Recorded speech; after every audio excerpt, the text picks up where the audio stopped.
Welcome SRA Nation, welcome to Sim Racing Alliance GT3 Main Series Season 16.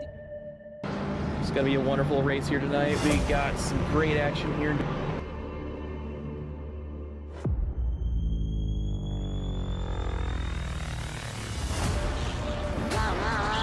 He's gonna look on the inside. He's gonna dive. There's a Mercedes. Oh no! I mean, these two gyros side by side, it's not going to be, it's exactly what you want to see behind you.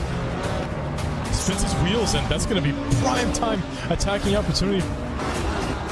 Oh, and he's gonna try to stick it inside. Oh, no contact. Oh my god! And we're off and away for SRA. Hello, SRA Nation. Welcome back to Season 17, Division 5. My name is Trey Morgan. I'm here just about every single week, I think, and I am joined this time not just by one person, but two people. Pictures pending, I guess, at this point. But anywho, I'm joined by the usual Sean Paul. He is back here for some more fun. Sean, how are you doing? Oh man, I'm doing good. We're gonna, this is gonna be an interesting one tonight with these variable weathers, as I'm sure we'll dive into. But I had to take last week off. Good to be back. Good to see. Interested to see how everything's going tonight. I'm a little nervous. I just had a headset issue, as I was telling you about. My headset literally just blew up. It smells like melted plastic. I don't know what that means for what's in store tonight, but we'll find out. Well, let's hope that we limit the issues to your headset, I guess. But also just on my end, yeah. Also in the booth here today, we have Kyle Boys. Kyle was racing in D5 before having some issues, and so he's decided to give up racing, at least for this season. I'm sure he'll come back next season, but he's joined us here in the booth. Kyle, how are you doing? I am doing fantastic, man. Glad to be here. Excited to talk about some racing instead of doing it.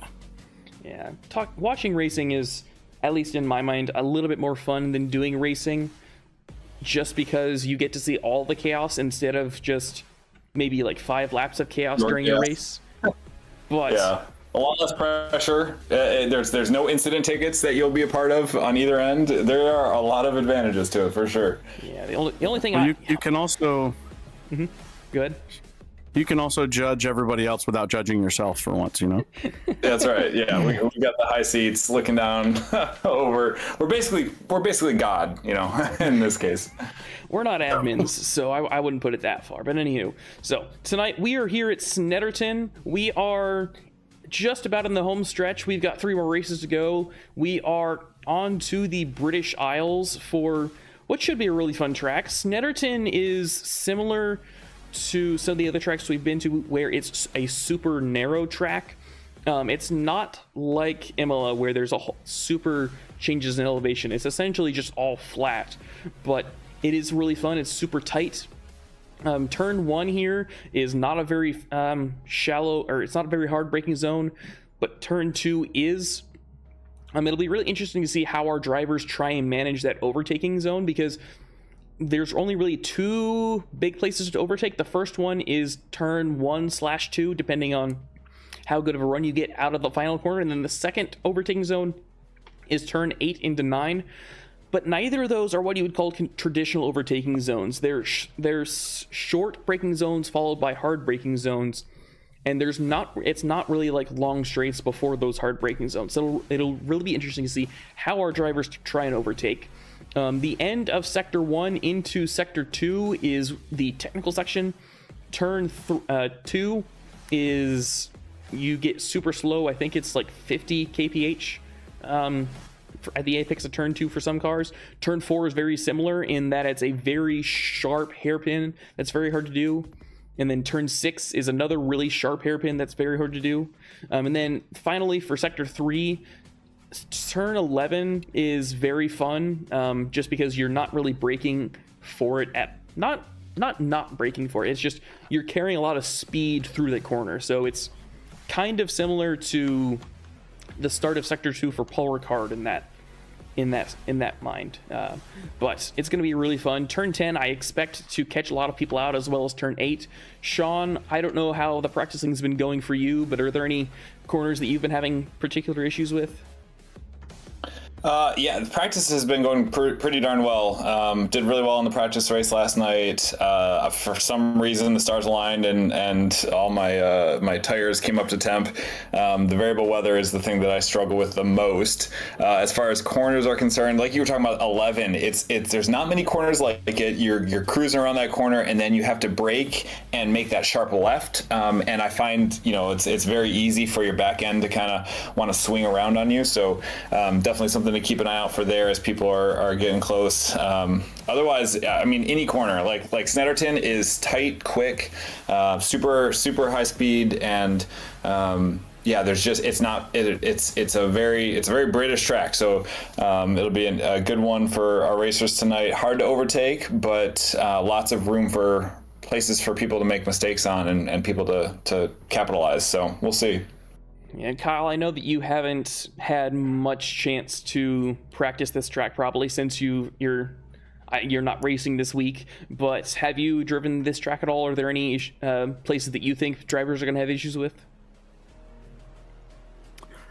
I spent a couple of hours on it yesterday, I think, and I had a hard time consistently getting turn 2 down. However,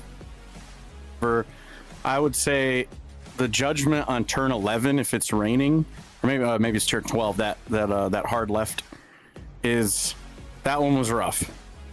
If you're not playing with the throttle correctly or in the right gear, and you try to do anything, you're just off the track there. So. And those sections off track, at least in the M4 that I'm in, I don't know what you're in, Kyle, but it's so slippery. You get on those little off. It's not grass because there's that. I don't know what the technical term is, right? But you got the covering. It's almost like a metal graded area. But I've spun out so many times leading up to this, getting a lot of laps in that. It's just so fast, like especially when it's slick out, just boom, you're turned around. So yeah, coming around turn 11, there's one, turn 3, there's one, turn 5, there's another one. Those are the ones that always get me for sure. Yeah, and then you were talking about the variable weather that we have today, so we don't know if it's going to be raining the whole time or not, but turn 8 especially changes a lot in the rain. Most of the other corners you can take kind of similar to where you are, like your braking point's not changing.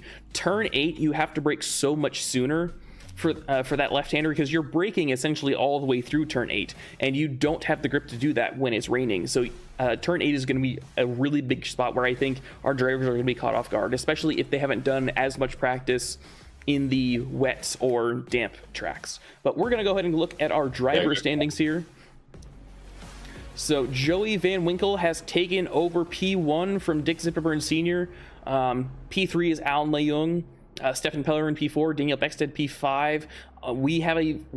It's been a very close battle up the front. There's less than 25 points separating the top 3, and we don't get to 100 points gap until all the way down to P12, which at least in my mind is insane, because obviously we've not had many race winners from D5 stay in D5. They've gotten promoted to D4 and D3, but I just really like how close of a battle it's been this whole season. That's a great setup. I can't believe I mean, that's a great call. 100 points in the first 12 spots. That's pretty wild, especially with still a couple races left. It's anybody's game, anybody's championship. It definitely is. And then looking at the silver division, our top 3 are Quinn Jetter, Alejandro Guarin, and Denny Savard. There's only about 24 points separating the top 3 there, so not that much bigger of a gap than up at the front. Now obviously there's less points at the back of the pack, so it probably feels like a wider gap than it looks like in pure point totals, but I'm expecting a good battle here today. Sean, I don't know if you've had a chance to look at the hot lap leaderboards, but is there anyone that you think is going to do good here today? Well, I know Zipperburn Sr. has been putting down some pretty quick times, so and it makes sense. He's near the top of the championship. He's probably fighting, got a lot of motivation. So he's one I'm definitely going to keep an eye out for. I don't know anybody else actually that I did not check the times. I just happened to be browsing and I saw him near the top. So I don't know if you've had a look see at all, but I've I've had a quick look at them.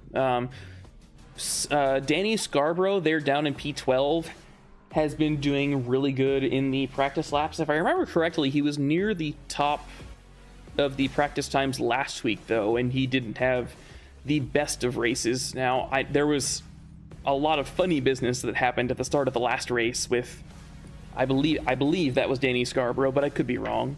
Kyle, I don't know if I'm sorry, go ahead. I was just going to say quickly, this is an interesting one where the practice times, the lap times don't necessarily correlate to what people are doing, because if you're practicing more often in the damp or the full wet or all the variable conditions, and you're not looking for the perfect track conditions, your times are going to be slower, but you're going to be more prepared for what might happen during this race. So it's like literally anybody's. We'll see who put in the time, and then who gets their pressures right is really what it comes down to.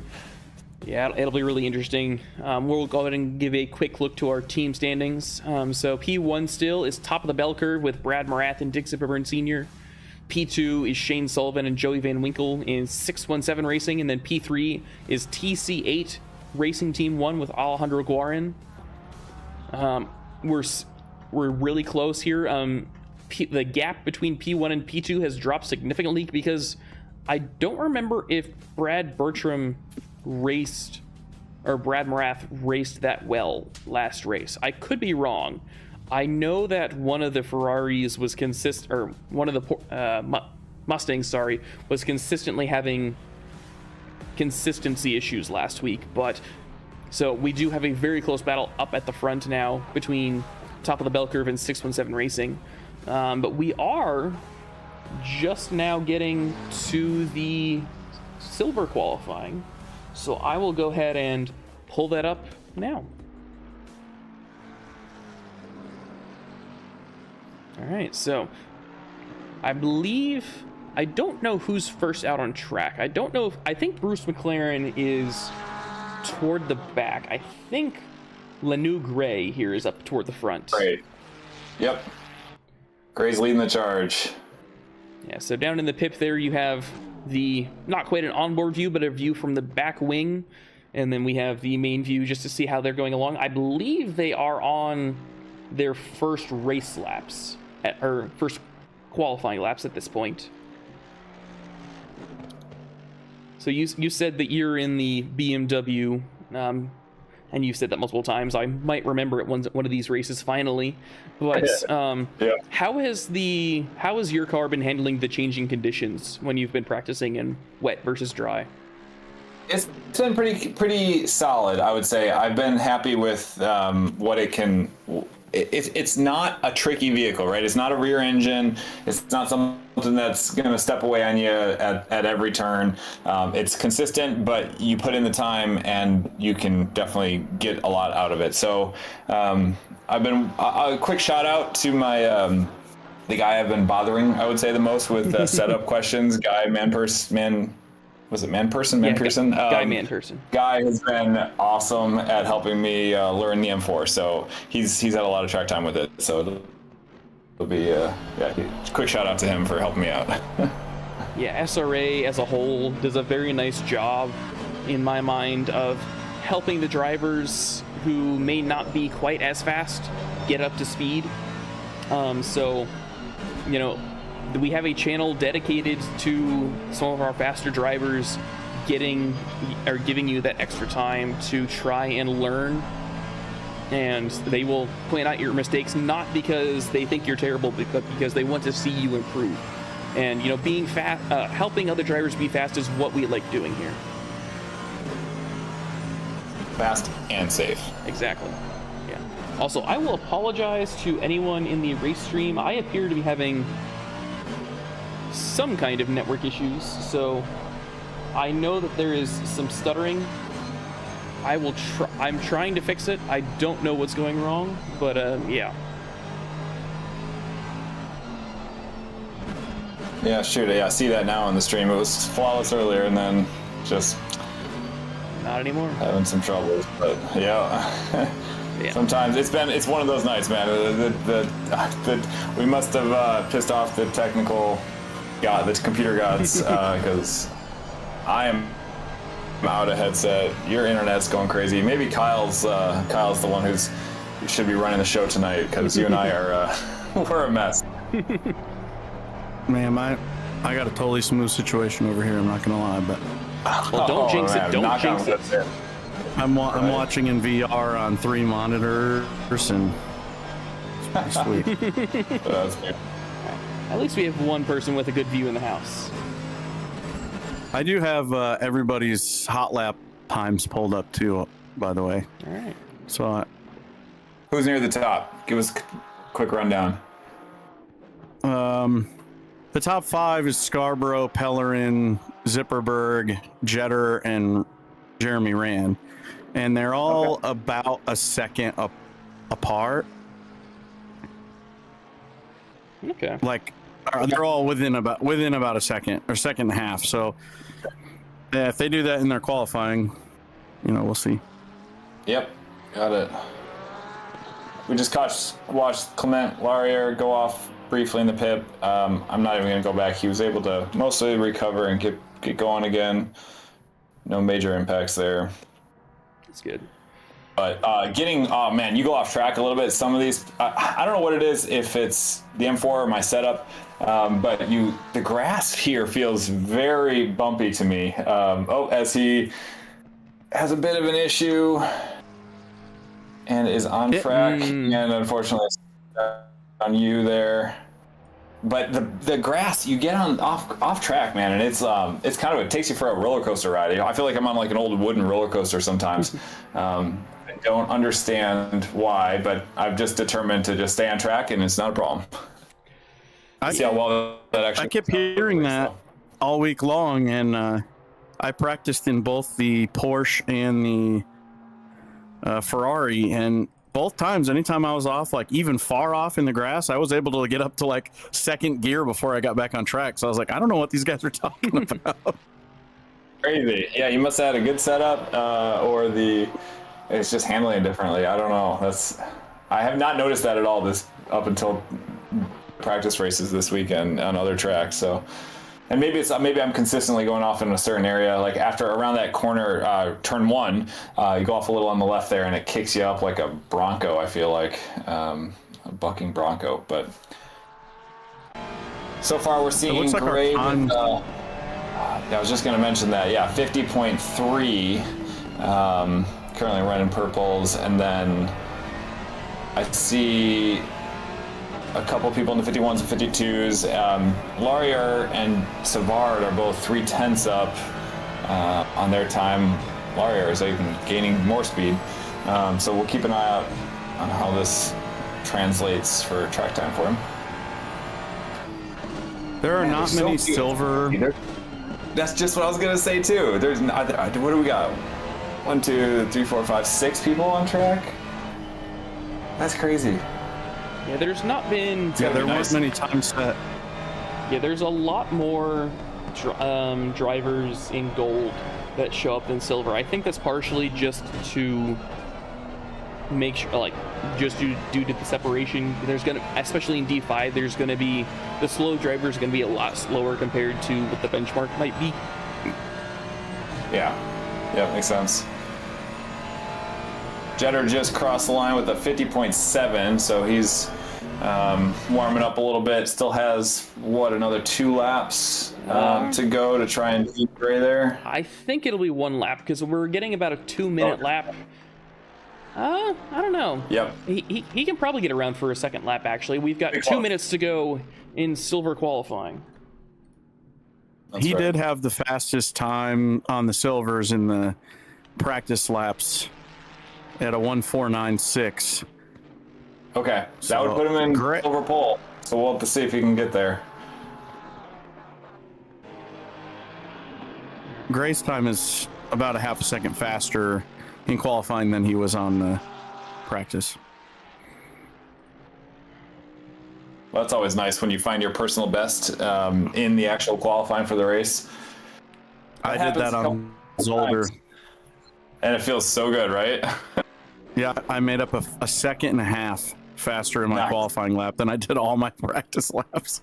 Dang, dude, that's crazy, man. I love when you just see those. I was gonna say tenths and then half seconds and even seconds. Yeah, just melt off as you start to really get in tune with like how your car, behaves and trail braking, and not just necessarily easing on and off throttle and brake, and learning the track. Of course, is a huge component of it. There's a lot, but once it starts to click, it's just beautiful. It's a great thing. I think something that happens for me. Oh, what's that? Sorry, I'm going to see if removing the pip just for a moment helps with my drop frame rates, because these are insane. I'm dropping 20% frames. Yeah. This is... Get me out of here. Yeah, I apologize. I'm trying everything here. There's just... Try not to take it personally. I'm just not seeing any issues as to why I'm dropping so many frames right now.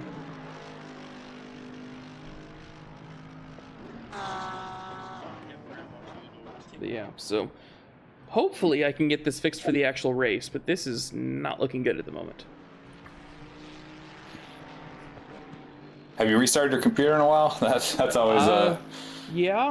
a default. Yeah, I had it. It looks good right now. It's like very PS2 vibes. Yeah, on Discord it looks okay-ish, but I'm still dropping a whole bunch of frames. Yeah, it's on YouTube, lagging out quite a bit of the stream. Yep. I hope Kyle Which is funny. bad luck. Doing that in Discord.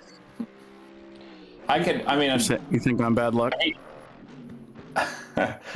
Maybe, I don't know. I hate troubleshooting this stuff on air, so sorry everybody, but I could potentially try and take over while you mess with it, but also I haven't hosted at all this season, so I'm not sure how smooth that would go, or if that's even possible midstream. So yeah, I don't know. Yeah, the only way to get that going is basically I'd shut down the stream and then you'd start it back up.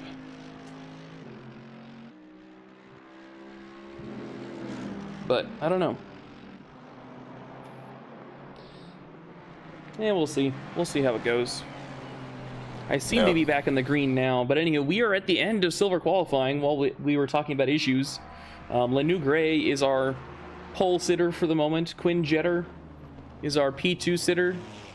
And Bruce McLaren with our P3 sitter. Bruce McLaren doing a much better job than he has been in the last couple races. He's had some consistency issues in the past, especially last week where he had 3 or 4 offs in the race. But possibly looking on the upside here with a 151.5, which I believe is around his PB. Lenu Gray with a time of a 149.6. So, lots of good to see here. Anyway, now on to gold qualifying with Stefan Pellerin taking the charge. I think the reason that we improve on our qualifying laps is because even if you practice for 100 laps, like I did, like say on Barcelona, every lap you're focused on how can I do that turn differently than I have the last several times, or I think I can push it harder in that turn. Whereas when you get into your qualifying and your race laps, you're just like, you go into I need to be consistent and not make any of those major mistakes where I push it too hard and fly off the track. And consistency leads to lap times. Yep, that makes a lot of sense. Yeah, I know. I have that issue a lot. Yeah, right. Yeah, I'm still definitely experimenting a lot, like trying to figure out where you can push it, how far you can, where those brake markers can really wind up at. Pellerin's looking really good on this lap, though. I'm already thinking he's going to be near the top, if not pole. Although it's early, I suppose I shouldn't jinx him, but. Oh no, I jinxed him. All right, there he goes. We're good. And yeah, he's bouncing off into the grass. He's still valid, I think, on this lap. So not all is lost, but definitely won't be the end-all be-all of laps.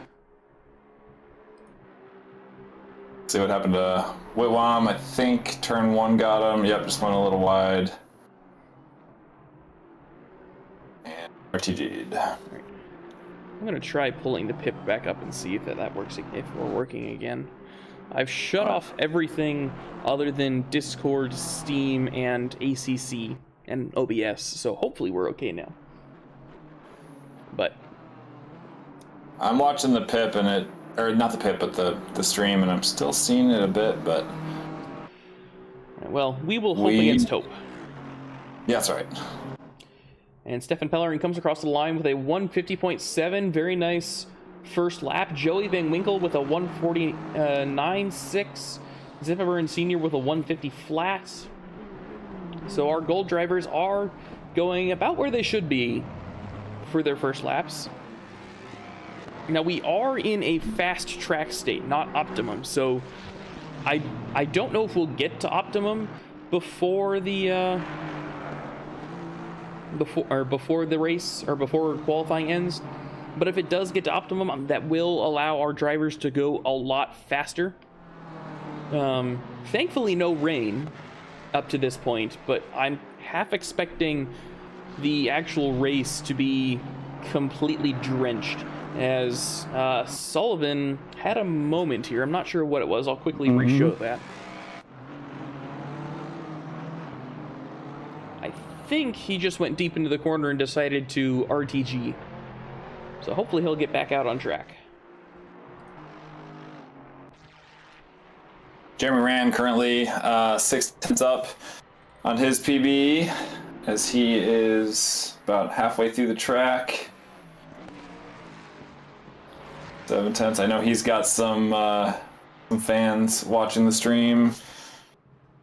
Shout out to Elizabeth and all awesome supportive wives everywhere, or significant others cheering on.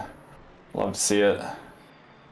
Yeah, it's always fun when family is able to cheer you on. I know that my dad likes to watch the streams whenever I'm racing, and there's always some hilarious comment that he's made that the commentators get to see, so maybe we'll get that chance here tonight. Nice. Meanwhile, Brad Morath here is looking like he might take pole position. Zipperburn Sr. just took it with a 149.57, but Morath is on track to be just around there, maybe even beating that. It all depends on this last corner. He doesn't. Jeremy got up from P10. Sorry, from P10 to P7 there, so he had a nice improvement. Go ahead. Yeah, Morath is going to go from P12 all the way up to P1 with a very nice job there. Wow. So, very nice job there to improve by 2 seconds on his lap. And we have a top of the bell curve front row at the moment. So we'll have to see if we are able to keep it there. Morath's time is a full second faster than his practice time. Jeez.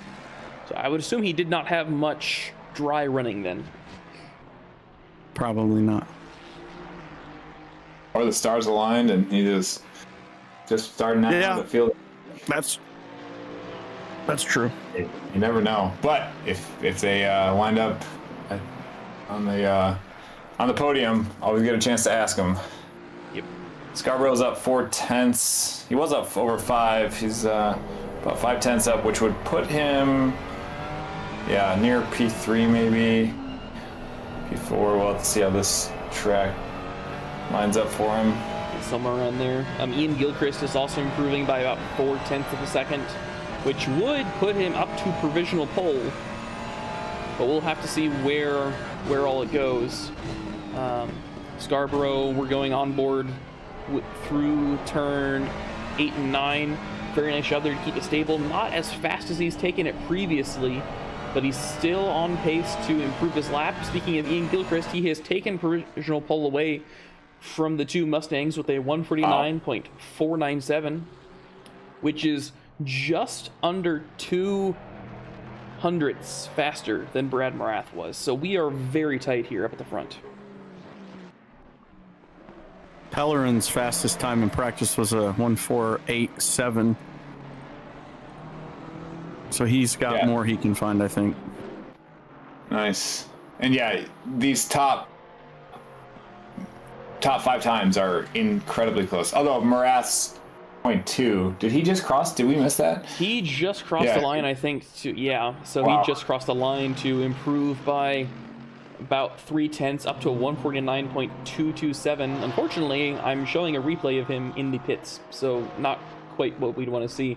But Ian Gilchrist is looking to steal that away from him again. Up 0.4 through sector 1.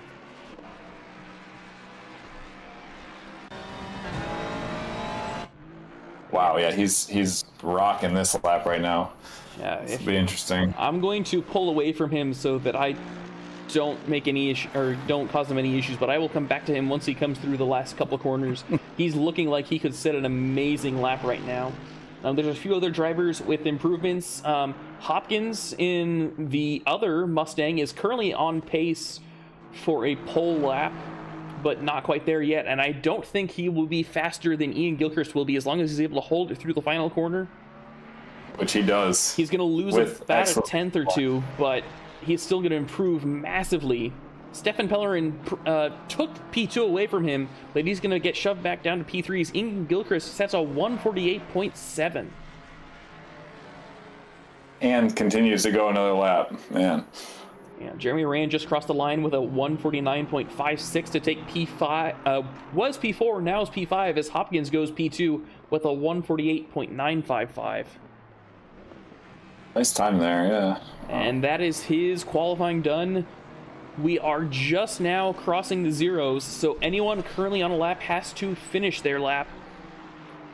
Daniel Beckstead is our biggest improver right now at about 0.7 of a second, coming through the last corner here in just a moment. Doing a little bunny hop over the curb, but he's still going to improve. That should put him up into about P9, maybe P10. P9. Nice work.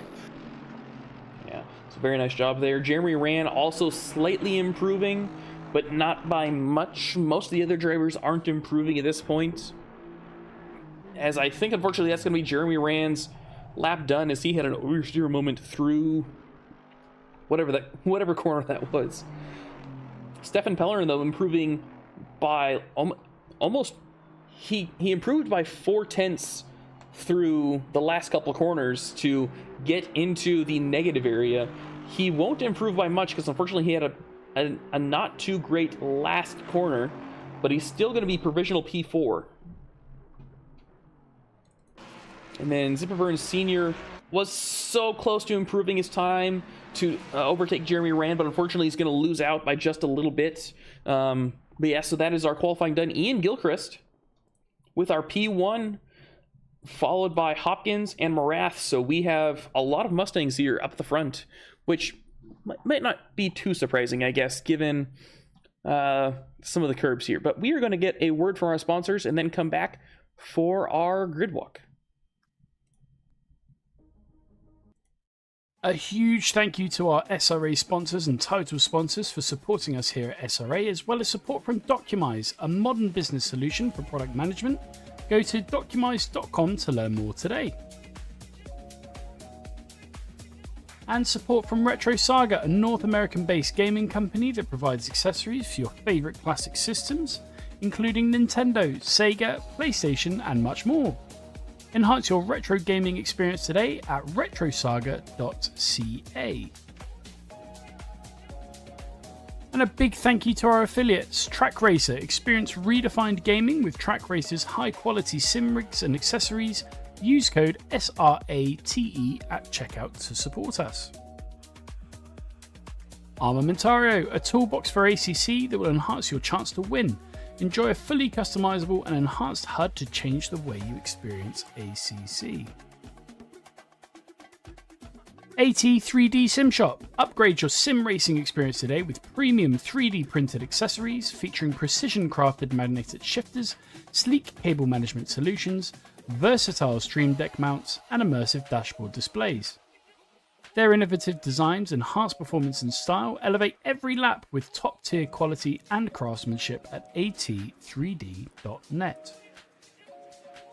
Go Setups, premium esports setups for everybody. Use our affiliate link on our Discord and take your drive to the next level.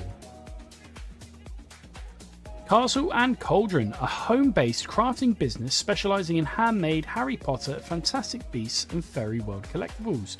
Magic wands, potions, mini dioramas, wall decor, costumery, cosplay, and much more. Castle and Cauldron is where crafting meets the magical. Visit facebook.com/Castle Cauldron. And from KP Concepts, your source for custom automotive renderings, graphic design, and printing. We spend countless hours making you look all good for the spectacle. Check out kpconcepts.com for more.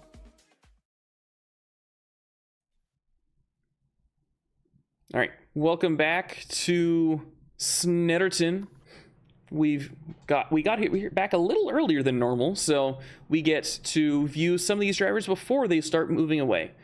So in P1 we have Ian Gilchrist, who is like 4/10 clear of the field, but he's going to have a very big challenge in order to keep all these drivers behind him, especially with the turbo lag that the Ferrari has.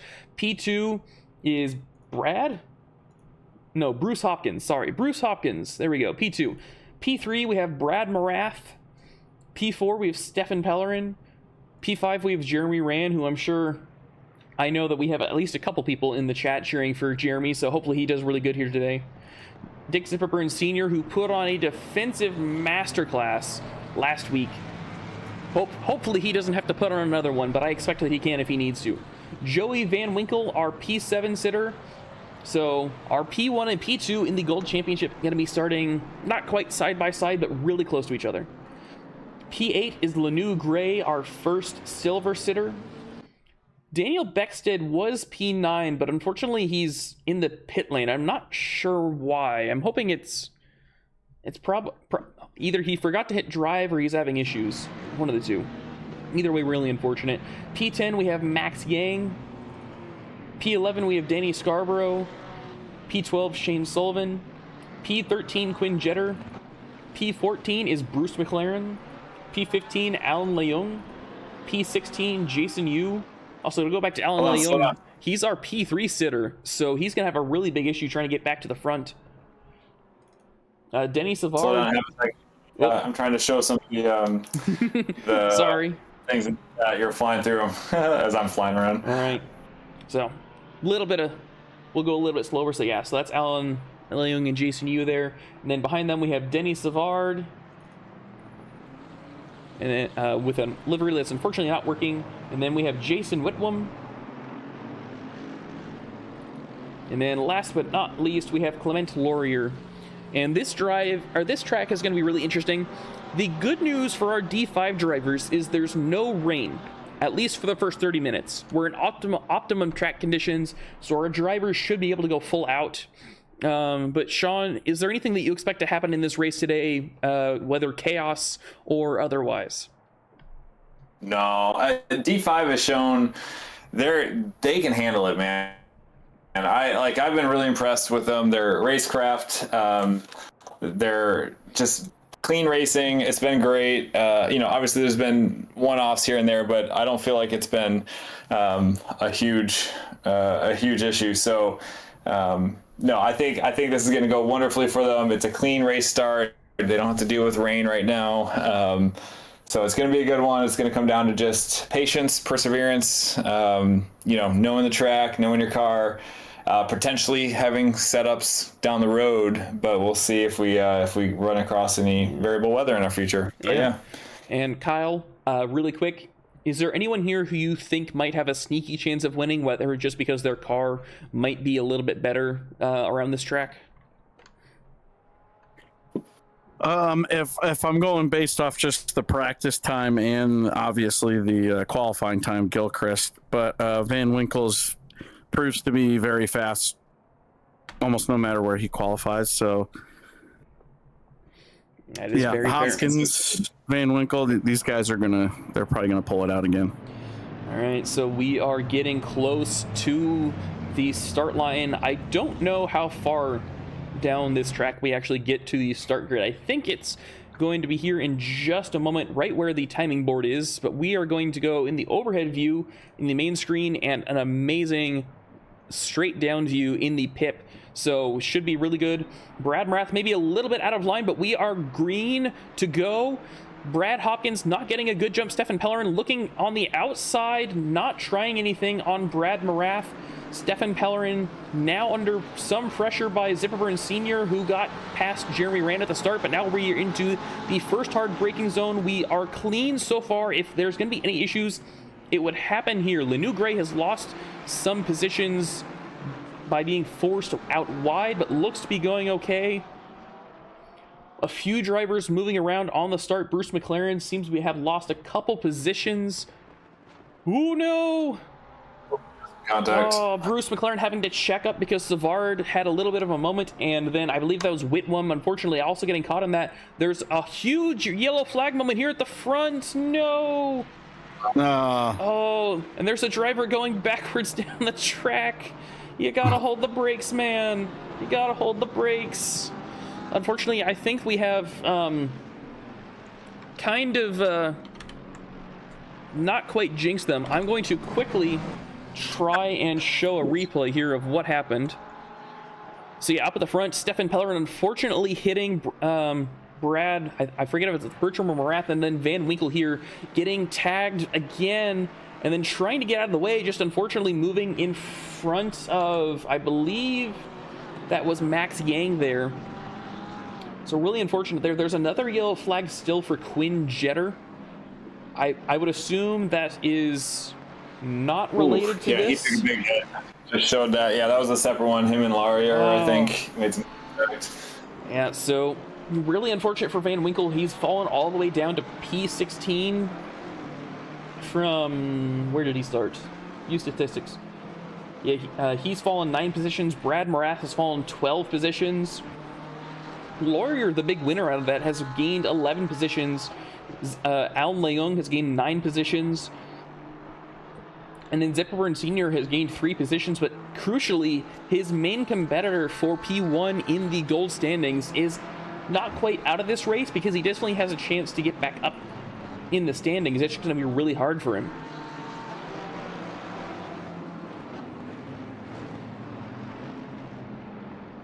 Sullivan does get the move on Scarborough, and we have another yellow flag.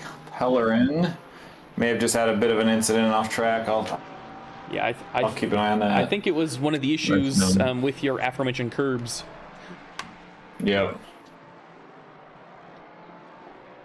Oh, no. Even a little before it.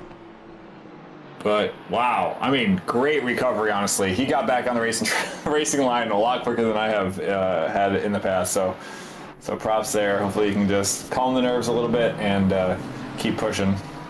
Yeah. So looking out. Oh no! As I say it. Oh no! Oh. But he's in the right direction at least, so he can rejoin, and he's just got to be really careful here that these drivers don't hit him. They almost did. Yeah, that was close. Yeah, we're looking at it in both places. Yes, Stefan Pellerin having a very unfortunate start there. I just missed it, so I'm going to quickly replay it here. But Whitwam and Savard going side by side into turn 8, which is, I'm not going to say uncommon. Oh, wow. Oh, no, Jeremy. No, Jeremy's Jeremy. had a bit of an issue. Take a look, see what happened here. Yeah, while you're looking at that, that was an amazing send there from Whitwam. Not one that I would suggest at all, as we're looking there in the pit between Ran and I believe that's Liu or Lanu Gray. Yeah. I think Ran did something I did a couple weeks ago where I tried cutting the corner to give the person extra room, and he caught the curb and just went off a little bit. Lost a couple spots there. Not the end of the world though. Speaking of yellow flags, Bruce Hopkins is also off. I'm going to replay this here in the main screen. No.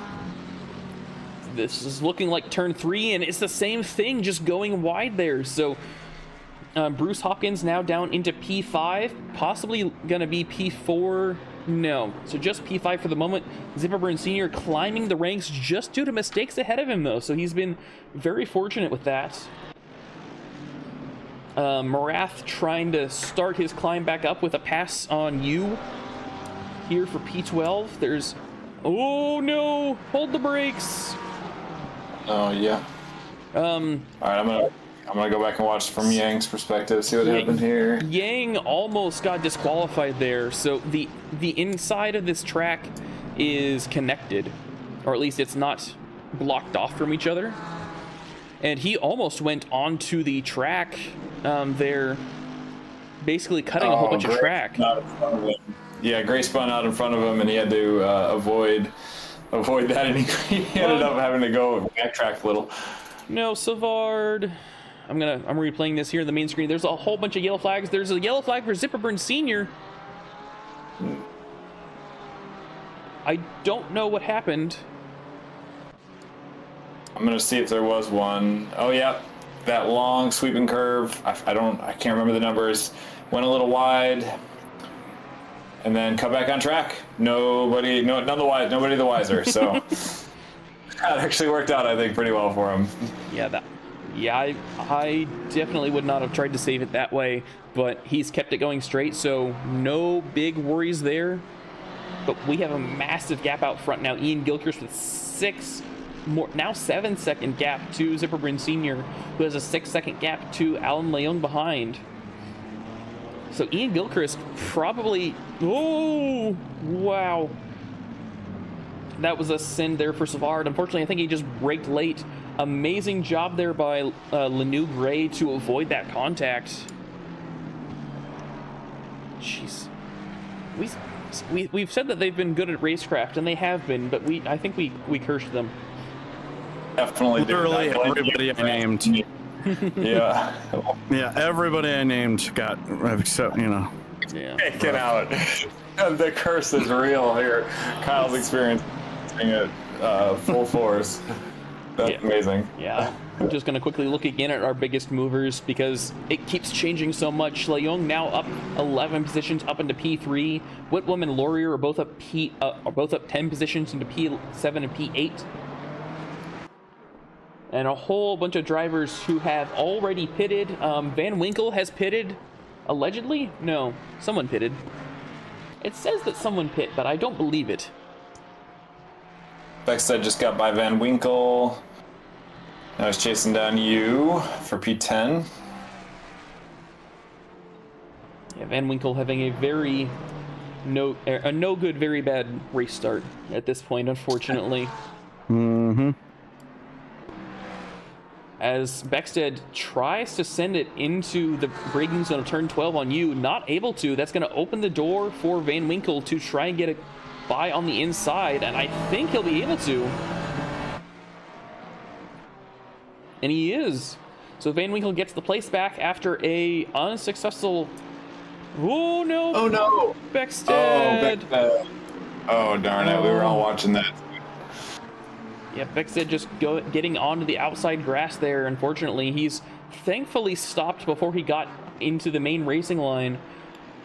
But he's gonna, I assume he has a good bit of damage there on the front of his car, and he does. There in the pit, we have the view of what happened. That's really unfortunate for him. Yeah, that one's gonna hurt. Is the grid as dynamic in the higher divisions as it is in D5, like with regard to the different tracks? Like the people that are at the top on one track can be in the back at the next, and so on and so forth. Just it seems it's like it's all over the place. It can be. There's normally a lot more consistency. Like I'm gonna use D1 as my examples. There's a yellow flag here for Savard and Stefan Pellerin. I'm gonna quickly replay that. Like there definitely is variance. Oh, Stefan Pellerin braking way late there for that corner, and oh yeah. So yeah, as I'm trying to say, there is definitely a lot of variance. It's just that there's normally a better baseline, so it might not be that everyone's like a second different from one track to the other, because like Theo Dinarte and Anton Rusevic have been super fast every single race, but they've not won every single race. So it definitely does change, just maybe not as much as you might expect for some of the tracks. And then because I think it's partially also because like in ACC here, as there's a yellow flag up ahead. Glorier, please just stay still. Thank you. Okay, so unfortunately that is all of the brake markers gone now for our D5 drivers. I'm going to quickly try and replay this as to what happened with them. Oh, bunny hopped the inside of turn 1. I've not seen that before. And they're trying to get back on track. See Brad Morath there coming up the inside. I think that was Brad Morath, yeah. And avoiding action, made sure that he didn't hit anyone, but there are no braking markers now into turn 2. And you, Sean, if you want to try and continue your point. Oh, just that there's basically, I forget how many tracks there are in ACC, right? I want to say, let's say 18. I don't even know if that's near right. But so I've been here, this is my 4th season, and it's finally the first season where I've raced, I think, every track that we will experience. So as you get up to those higher divisions, like you were asking about there, Kyle, they've done those same tracks, you know, a lot more than 4 times, like 4 races each, or 1 race, right? Like it's been 1 for me. They've been here for a lot longer. They're used to it. So it's you definitely get the variance, like Trey was saying, but there's people, you know, certain cars are a little bit faster. I think Bop tries to kind of negate that, but you can't appease everybody. Of course, you'll always find somebody complaining that the Bop is never quite fair at Lexus. But in general, yeah, it's a lot tighter. The bell curve kind of changes as you get up to that D1, D2 area. I'm in D4, which there is still a lot of variance and a lot of on-track discrepancies, we'll say. But it makes for a great time, you know. You never know what you're going to get. It's like a box of chocolates. There's always going to be people that are just naturally better at a track than they might be other tracks too, so. Yeah, you kind of vibe there a little more. Yeah, and then also, as Zipperburn Senior is saying in the chat, there are also people who just like certain tracks a lot more and practice those tracks a lot more. His examples are in D2 for like Selena at Nords. She drives the hell out of Nords. And then Marvin at Misano. So people have their favorite tracks that they like to do a lot more, as that is Bruce Hopkins, who I believe unfortunately just disconnected. He had a massive wreck. I didn't see it. I just happened to notice it in the main screen. I didn't get to see what happened though. And that is... I didn't either. You mentioned it, and then I saw the drop off there, but the servers... what happened there? Yeah, he had a massive wreck. I think coming through the exit of turn, or like around turn 8. What are we talking about again? That was at like the very end. Hopkins? Yeah, Bruce Hopkins at the very end. So unfortunately for him, we're gonna watch it in the pit. Yeah, as Jeremy Rand has an off-track moment, but seems to be okay. Yeah, so we're gonna see there in the pit what happened to Bruce Hopkins. Oh, absolutely smacked the inside barrier there after losing it at the exit of, I think that's turn 7. Is that the entrance onto the back straight? Yeah, on the back straight. Yep, exactly. Oh. Yeah. So yeah, that's a massive hit for him. Glory are having more issues, unfortunately. I believe they were fighting with Lanou Gray. Oh! Bye. Oh no! All right, they we're gonna got watch. Tapped hard. Contact there for Laurier. That's what happened there. I don't know who that was. I think that was Lanou Gray, but I'm not quite sure. Bruce McLaren also had a brief off-track excursion there on the exit of turn 2, or I think that was the entrance of turn 2.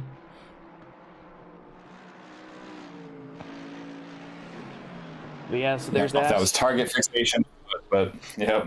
It would not surprise me. I know that I've done that before. Now, I don't know if anyone watched the start of the D2 race last week, but that was interesting. And I know that there definitely was some target fixation there. Yeah, So, oh no, Brad Marath. That was a weird spot for Hopkins to go off to. I was off there several times in practice, but not at that exit like that.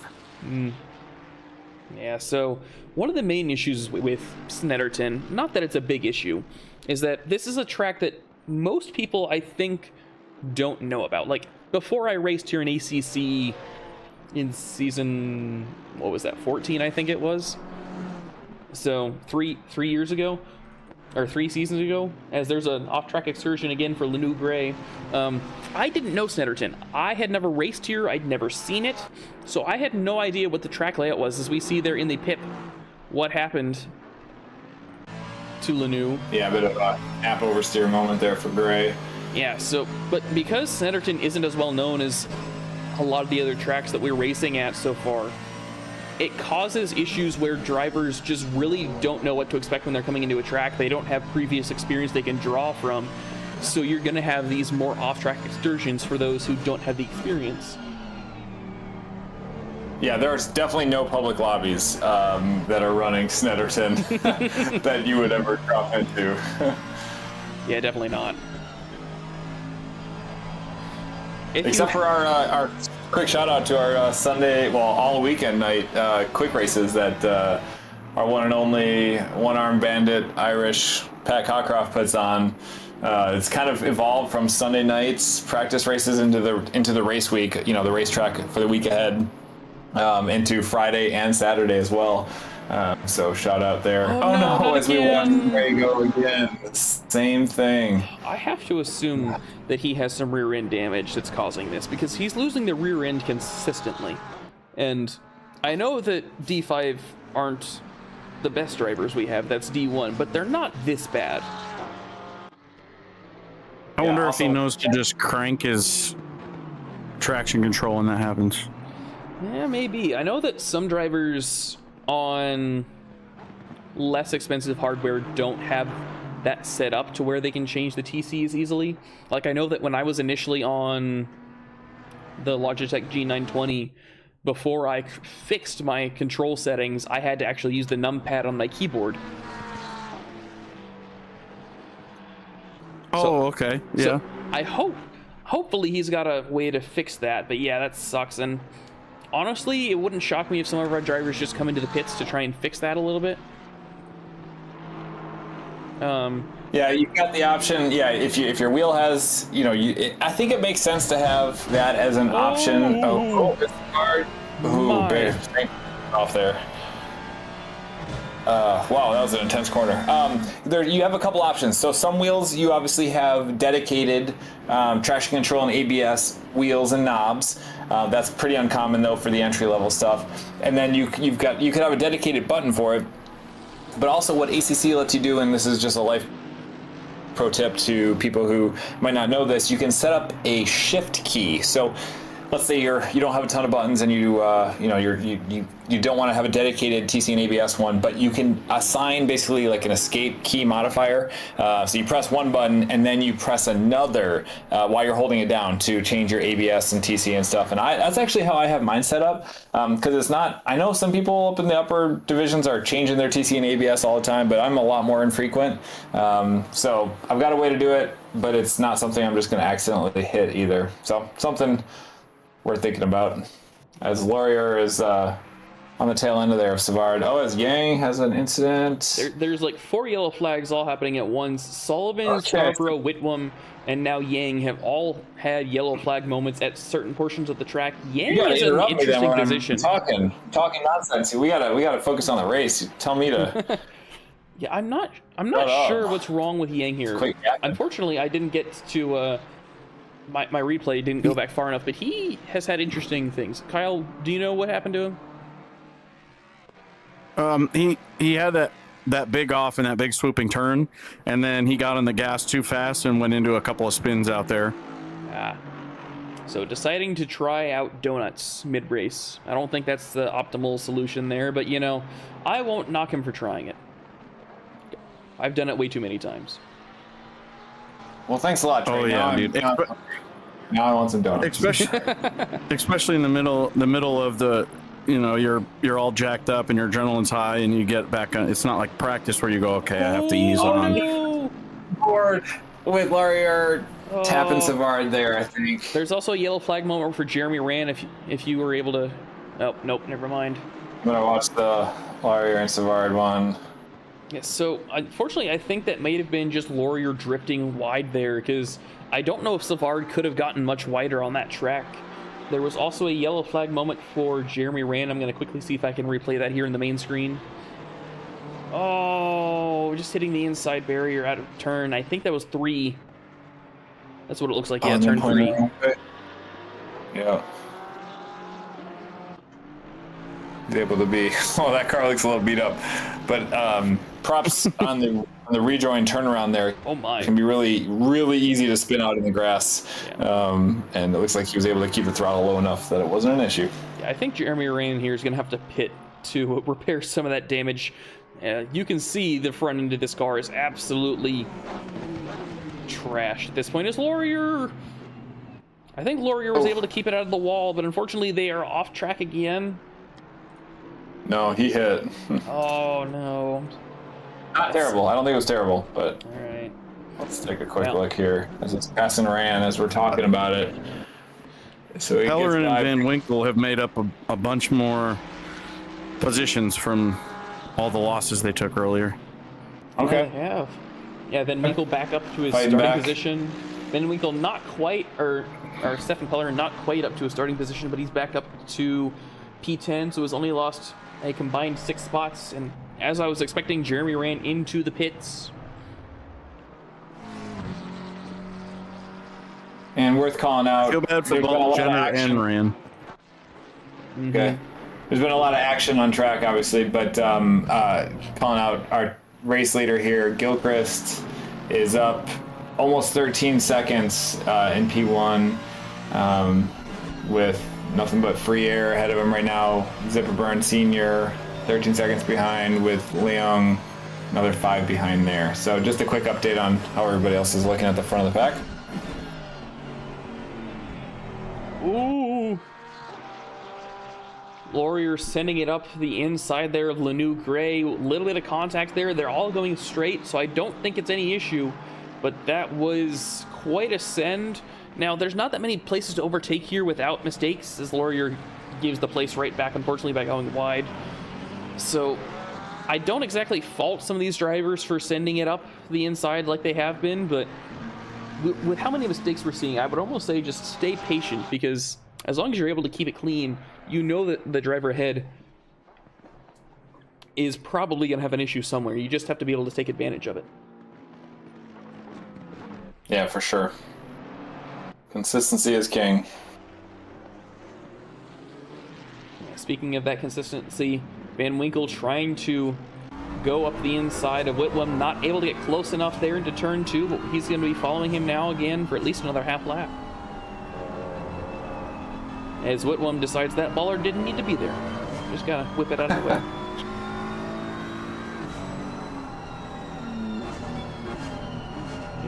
One of the interesting things for some of these super slow corners is seeing the difference in braking. So obviously when you're behind, you need to brake earlier. But Van Winkle is braking a lot earlier and then letting off of the brake to let himself get closer to the car ahead, is Whitlam going all over the track. Yep. They're now side by side through turn 7, I think that is. I don't know. Maybe 6. Winkle got it done. Yeah, for the moment, but Whitlam right behind right him. There, yeah. The draft. We got out of it. Oh no, oh no. Come on, hold it together, boys. Oh no! Oh my goodness. What a save. Van Winkle. Tiny love tap. Yeah, tiniest of love taps. It's definitely going to ruin the tires there for Whitlam for a little bit, but thankfully Van Winkle not taking the position, but that does let Brad Morath here get back into the picture.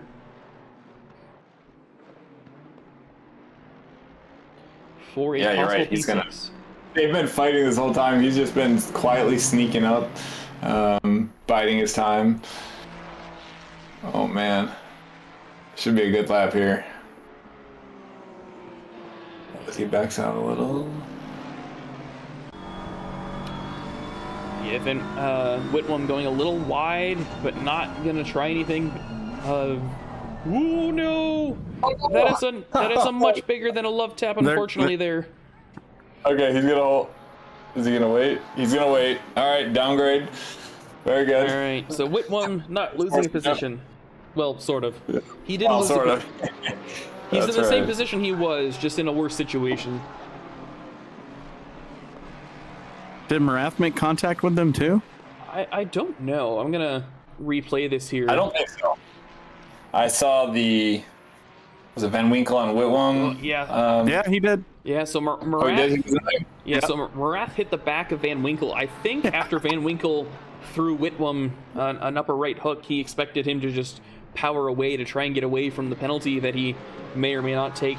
But instead, he decided to pull off to the side and wait, and Marath, I don't think, was expecting that. So Marath gave Whitwam, or Van Winkle, not quite a love tap, more of a get-going bozo tap. But, you know, he's doing good for the moment.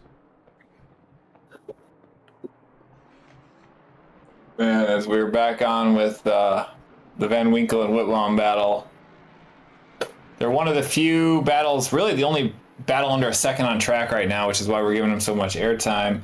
I mean, plus it's fascinating and enthralling to watch. But as Van Winkle has a lot more speed coming around that corner there, but then maybe a slightly slower exit leading down the pit straight. Oh, as Pellerin gets a stop and go 30. I missed that at some point. Yeah, that just came out. He was in the pits trying to repair some of his damage, so I assume that he unfortunately was speeding in the pit lane.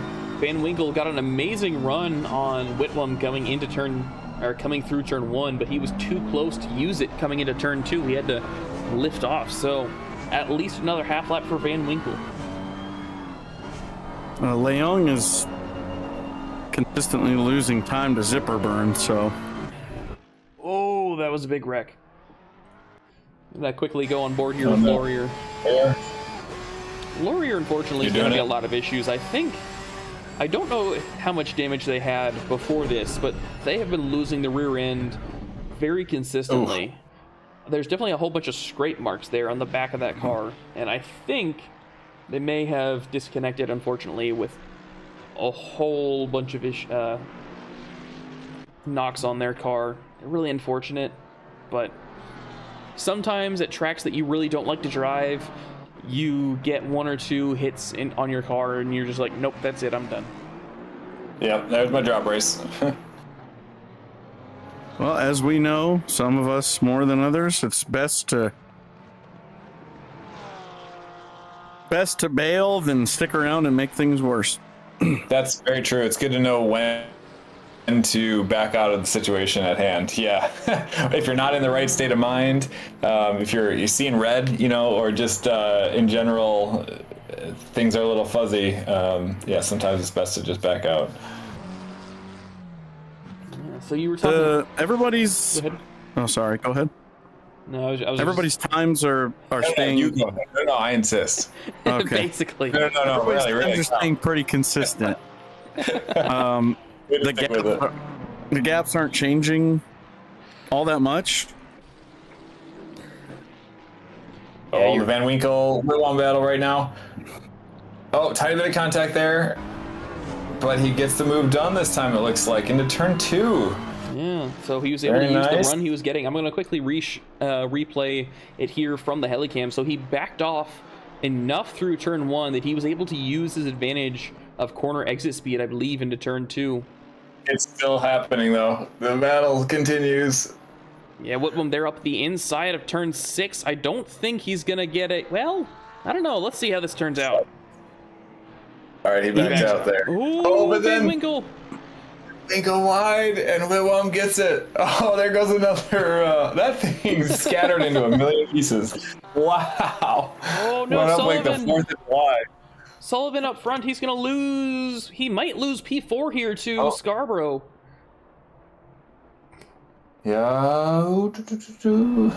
What happened there? Did you see? Should I go back? I will. Well, Neither of us went I back got it. far enough, unfortunately. So, but yeah, he spun did. on the exit. Okay, someone did. Yeah, he spun on the exit of turn 9. He currently still holds the position from Scarborough, so, but he's now into the pits. So we'll have to see where they all come out in terms of pit strategy.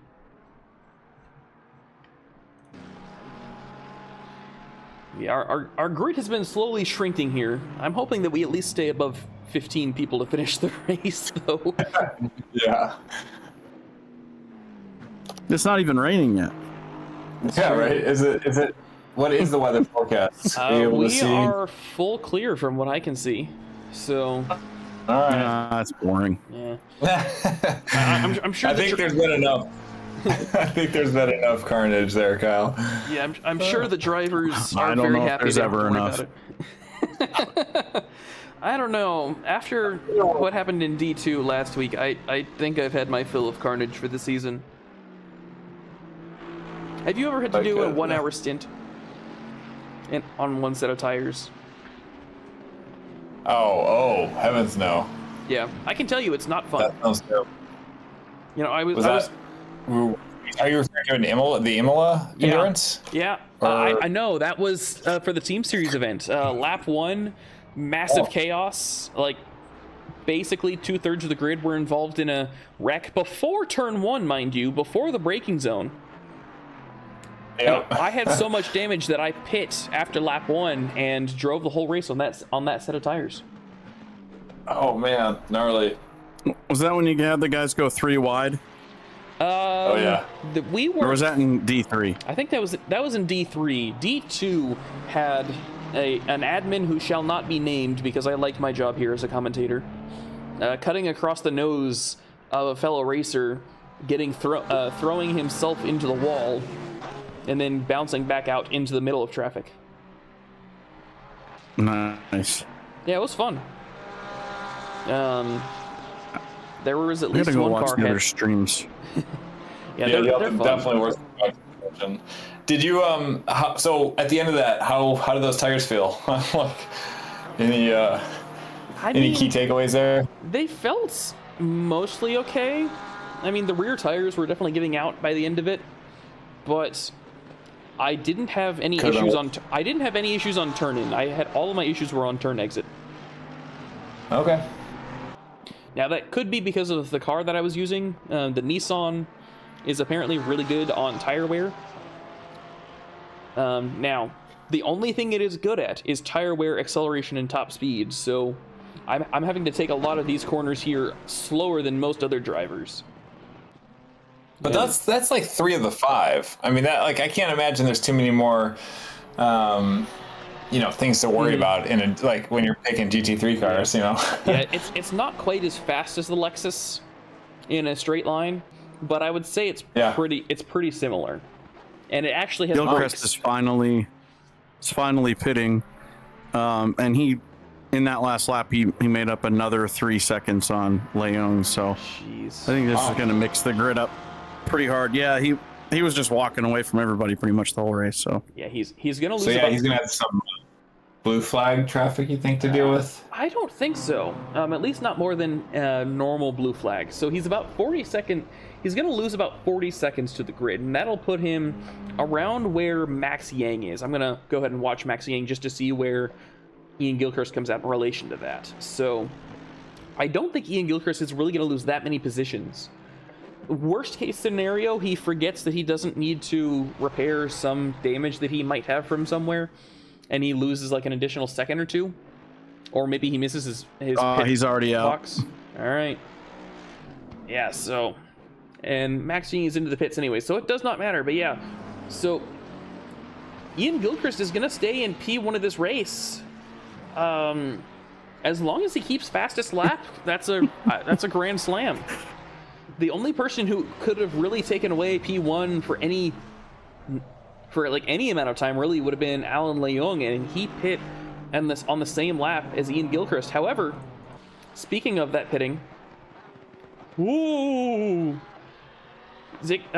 Sr. coming right up on Alan Leung coming out of the pits. I don't know if Alan Leung was just going super slow or what, but it is now a battle for P2. We know that Alan Leung was slower than Zipperburn in stint 1. We'll have to see how that continues here. He's been slower.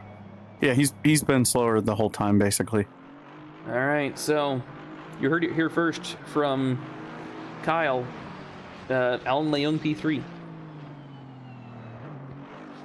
So I don't know if maybe defensive skills are as strong. You know, you put all your skill points into the array, and if you're high in defensive, it doesn't really matter how fast you are on the track if you can hold everybody else back. That is true. However, no. That was not the way. That is not the line. No, that was not the way. All right, but oh no, it's Zipperburn spun again. Wrong way again. Darn it. Keep going. I think that thing looks like a NASCAR. I mean, it is. The livery is designed after a NASCAR. I don't remember which one, but it is. But more importantly, due to those donuts, Zipperburn is now P4. Scarborough has taken over and is in P3. No, I shouldn't have said nothing. the classic. Just stop commentating just stop it all around. Well, I'll just sit here silent. Yeah, the gap up front now is 26 seconds, which is absolutely insane. There's a yellow flag back here for Beckstead and Bruce McLaren. I'm going to quickly try and share what happened here. Yeah, you watch that. I'm watching the battle with Marath and you. Marath trying to get by. Oh, no. Same thing. We just watched it like carbon copy. Yeah. Okay. Yeah, I couldn't catch who that was. Yeah, Bruce McLaren getting rear-ended, but I believe that was Beckstead. So very unfortunate there. And then who is this that you're watching? Brad Marath? Yeah, Marath got by you there through the heavy braking, and I think you just didn't want to fight it too much. Understandable. I was going to say that if tiny bit of contact. If Zipperburn does end up getting by somebody, his defense is pretty insane. Yeah, that's right. He's got that on lockdown. That's a big wide car too, so it's hard, and it's a skinny track. So, and also couple that with the ability to just like have the stress of somebody almost touching your bumper for like 15 laps and not mess up is pretty incredible. But everybody makes mistakes. As we have learned here tonight. Yeah, there's only one person who hasn't, but I want to say who he is. No, do it. Let's let it happen, man. I am not ruining this. Are we talking about Gilchrist? No. I want to. I said it. He's got a 26-second gap. We got to cut that down, all right? This needs to be like he could go off track and come back on and still have a bit of a lead. So I'm throwing it out. Yeah, he pitted and was still 19 seconds up on Leung. So are you saying that you want him to do donuts as he crosses the finish line? Is that what you want to see? I as an impartial commentator would never say that. Never. All right. Well, if Ian doesn't win this race, I'm blaming you, and I will publicly shame you. Okay. All right. So now, all that being said, my boy Jetter is up a few places. Yeah, he is. Nice. Jetter up to P13. Where'd he start? He was a full lap down at the beginning when he got knocked off there. So. Oh wow. But he's bringing it back. He's still technically a lap down, but he is first. He is the first of the lap downers, as I say that he goes wide. So, yeah, there's that. So there's that. So yeah, Beckstead is now the leader of the Laptors, is what I'll call them, the Laptors. Very technical terms here. Yes, thank you. Jetter still really close behind him. Beckstead and Jetter have been fighting for at least a lap or two now. And then ahead of them on track by a good ways, Savard and Lanu Gray are fighting for P11.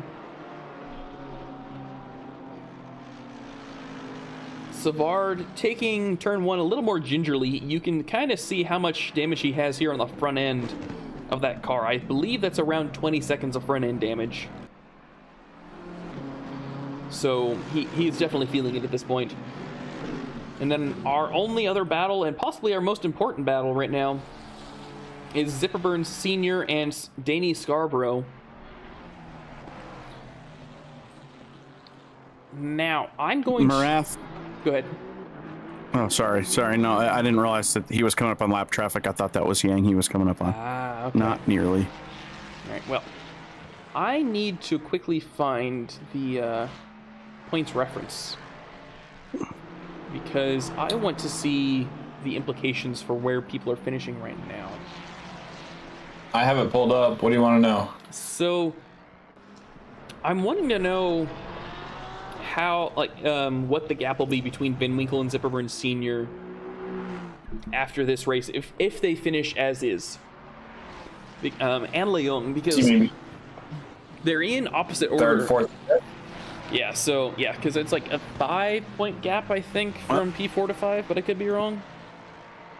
And then 3 to 4, so it's third is 92 points, fourth is 85, and fifth is 80. So it's like a 7-point gap, and then a 5-point, and then a 4-point after that. So I don't know if that helps, but I had just looked that up earlier.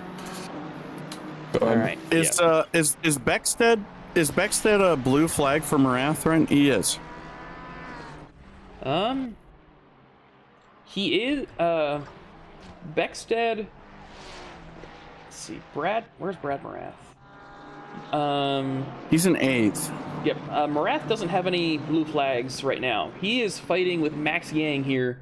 I'm going to quickly show a better camera so we can actually tell what's going on. Yeah, he almost had an off, and it looked like Beckstead is defending. I thought he was a blue flag, but maybe he's not. Yeah, Beckstead is about a lap behind Yang and Marath. However, Yang is fighting with Marath. So Beckstead is a blue flag then? Yes, but I don't know if they're near each other at the moment. I don't think they were together there. No. Savard was trying to make a move on Gray just a half second ago. I'm showing that here in the pip. All right, yeah, in the main screen, sorry. I'm not in the pip. You're in the pip. Oh, you're good. But yeah, so Savard going deep on the brakes. I see. I have to swap between the timetables in Drive to update. Okay. All right, my fault. No, yeah, you're good, man. I'm sitting here throwing people under the bus, and they're not even involved. Yeah, My bad, Beckstead. Okay, carry on. Yeah, we all got to learn somehow, some way. Yeah, for sure. Appreciate you sharing the booth with us tonight, by the way. Hey, thanks for having me. Yeah, man. Okay, now Marath and Yang are actually in a pretty close battle here. Yeah, they're about a half second from each other, just a little under that. Max Yang, I think, had a slight off coming into this corner. Marath is gaining time, but he's not going to gain by enough to try anything here into turn, I believe that's turn 4. Turn 4 is a really weird corner. I don't know how much you've practiced it, or this track, but turn 4 just feels so long to me. Like, most of the hairpins here, they feel fine. Like, you can at least tell that they're hairpins. I always want, but for turn 4, I always want to get on the gas early, because I think, like, oh, it's only like a 90-degree turn or a 30-degree turn, but no, it's almost a full 180. That's me for turn 3. It just carries on and on, and really the one before the back straight, those two are the ones that get me. Like, I feel like this corner has to end, right? Like, right now I should be able to get on the grass right now, and it never happens. Yeah, so I feel your pain there. The two kind of U-turns there that you're talking about, one and turn 2, those ones, I don't know if it's just a M4 BMW thing, but those actually feel pretty solid to me.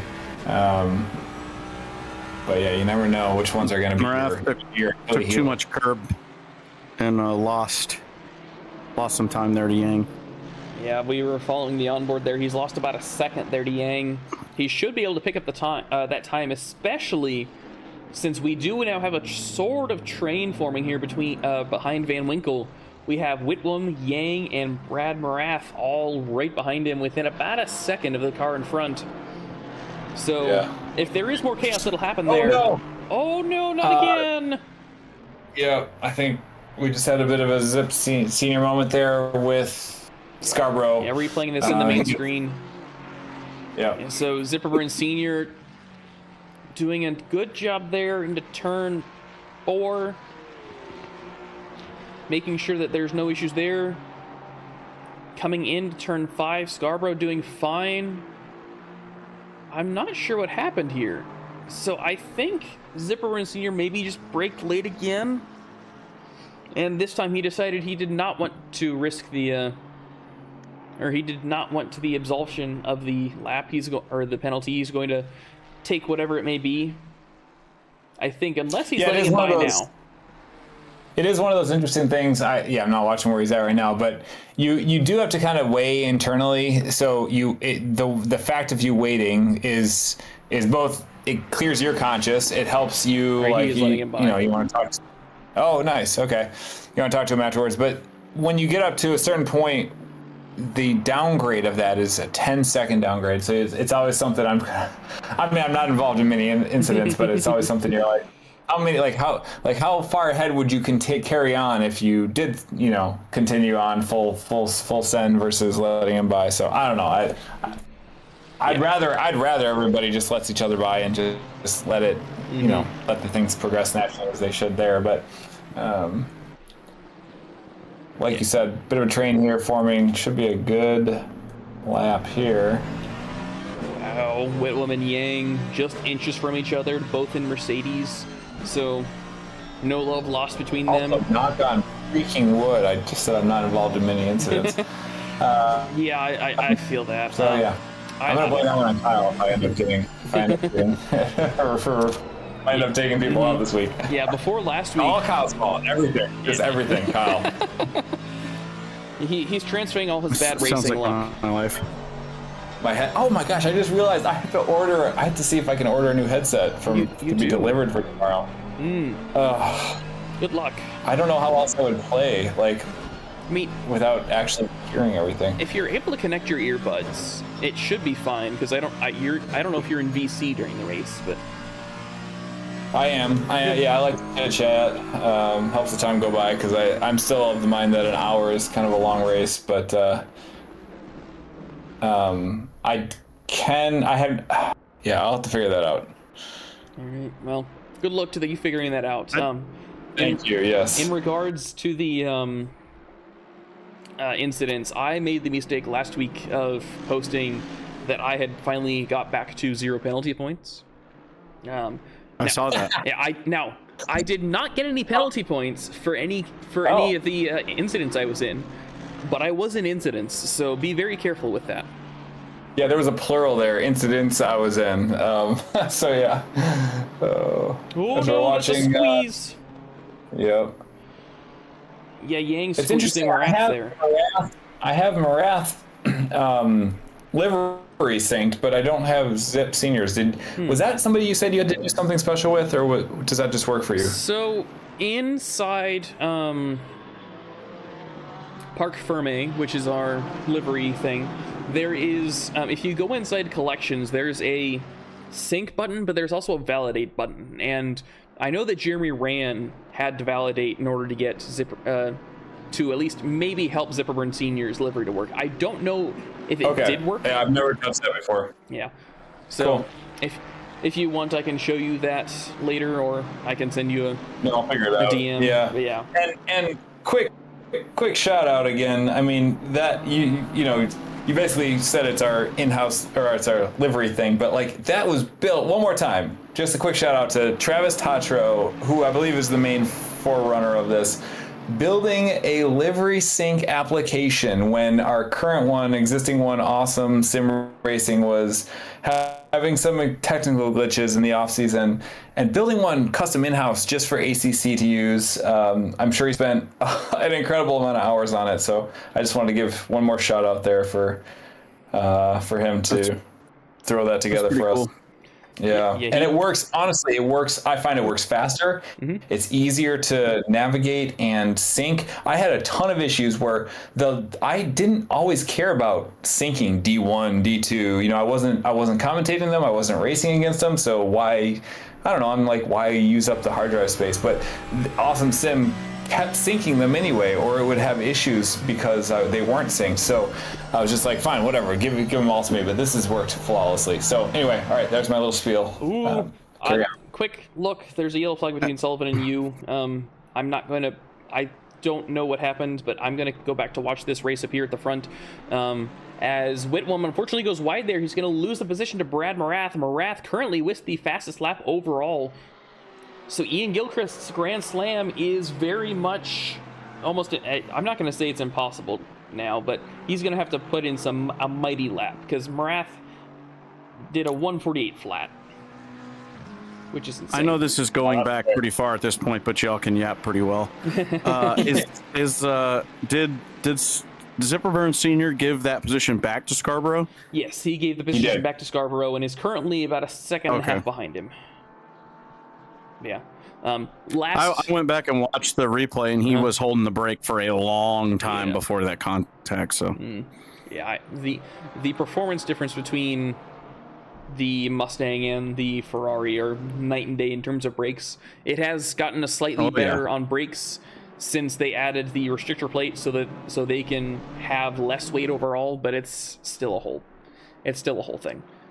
Last note on Park Ferme and Travis Tatro, I'd also like to give a small shout out to Ryan Garrity for helping with the design of that. I don't know if he actually did any of the coding for it, but I do know that he helped a lot with brainstorming and planning for how to build it. As Morath goes wide into the final corner, I'm going to show that here in the main screen, but yeah, he's lost 2 positions to just braking late, I think. Wow. Ryan Garrity made me a skeleton Rexy livery today. Wow. That's awesome. For the for the Porsche, or what? Yeah. Yeah. That sounds amazing. Heck yeah, man. I love the Rexy theme. If I ever end up in D3, I have a equivalent of like an arranged marriage, I think, to my as Morath is on the inside of Yang. Am I seeing that right? I believe that's Yang and Whitlam. Wait, Morath. That was Whitlam. Yeah, sorry. As they're going around, but anyway, I have I'm forced to be in the Porsche if I ever end up in D3 or with Pat Cockcroft. He has told me we will be racing he's the one who got me into sim racing stuff, and one of my oldest friends from high school. And I basically will have to be in the Porsche. I've changed the cars every season, so I guess I'll have to manage that, but the Rexy theme is pretty awesome, so that's a good one to add to your livery garage. Yeah, I know that'll probably be in the I think next season we're going to run the Porsche. So a whole bunch of we're going to run the Rexy and Roxy, and then when one of us gets murdered, we'll run the skeleton the next race.